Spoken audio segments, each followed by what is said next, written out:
ইরানের জলসীমায় একটি তেলবাহী ট্যাঙ্কারে মার্কিন হামলার পর পাল্টা আঘাত হেনেছে তেহরান। কয়েক দশকের শত্রুতা যেন আবারও চূড়ান্ত বিস্ফোরণের অপেক্ষায়।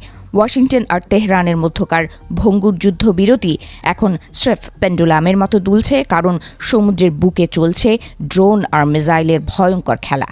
ইরানি সামরিক বাহিনীর দাবি অনুযায়ী তারা মার্কিন নৌবাহিনীর দম্ভ চূর্ণ করে দিয়েছে।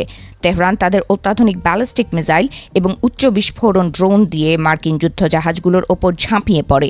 তাদের দাবি, এই নজিরবিহীন হামলায় মার্কিন বহরের ব্যাপক ক্ষয়ক্ষতি হয়েছে।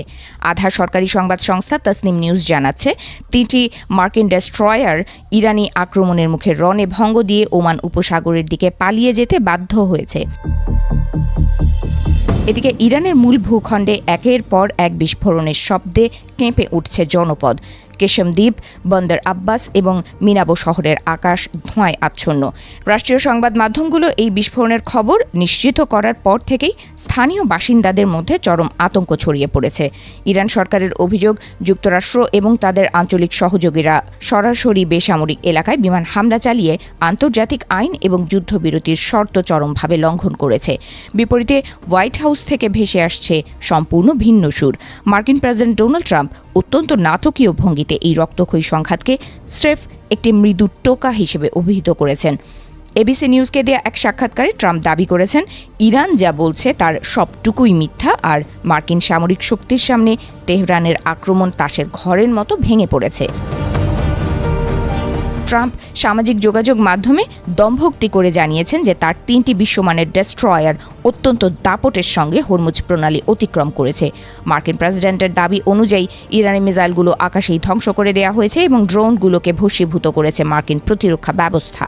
তিনি ইরানি পালানোর তত্ত্ব উড়িয়ে দিয়ে উল্টো দাবি করেন যে তার রণতরীগুলো এখন আবার ইরানের ওপর জারি করা নৌ অবরোধে যোগ দিতে পূর্ণ শক্তিতে প্রস্তুত।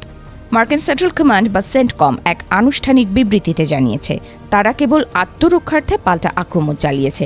তাদের কোনো সম্পদ বা জাহাজের বিন্দুমাত্র ক্ষতি হয়নি। তবে ইরানের খাতাম আল আম্বিয়া সেন্ট্রাল হেডকোয়ার্টার্স সাফ জানিয়ে দিয়েছে, মার্কিন বাহিনীকে তারা এখন আগ্রাসী সন্ত্রাসী হিসেবে বিবেচনা করছে। গত মাসে কার্যকর হওয়া যুদ্ধবিরতিকে ট্রাম্প প্রশাসন নিজের পায়ে মারিয়েছে বলে অভিযোগ করেছে তেহরান। এই উত্তেজনার মূল্যে রয়েছে হরমুজ প্রণালীতে যুক্তরাষ্ট্রের কঠোর নৌ অবরোধ। গত কয়েক সপ্তাহে একের পর এক ইরানি জাহাজ জব্দ করে তেহরানকে কোণঠাসা করে ফেলেছিল ওয়াশিংটন। সপ্তাহের শুরুতে ট্রাম্প যখন হরমুজ প্রণালীতে ইরানের অবরোধ ভাঙার নির্দেশ দেন, তখনই স্পষ্ট হয়ে গিয়েছিল যে শান্ত সমুদ্র অশান্ত হতে আর খুব বেশি বাকি নেই। তেলের বাজারে ধস নামার যে শঙ্কা আর সম্ভাব্য তৃতীয় বিশ্বযুদ্ধের পদধ্বনি, তা এখন শোনা যাচ্ছে। পর্দার আড়ালে ওয়াশিংটন ও তেহরানের মধ্যে উচ্চ পর্যায়ে যে আলোচনার গুঞ্জন শোনা যাচ্ছিল, তা আজ সমুদ্রের লোনা পানিতে ভেসে গেছে। একদিকে ট্রাম্পের উপেক্ষা আর অন্যদিকে ইরানের প্রতিশোধের আগুন। এই দুয়ের মাঝে পড়ে বিশ্ব রাজনীতি এখন এক অনিশ্চিত গন্তব্যের দিকে এগিয়ে চলেছে।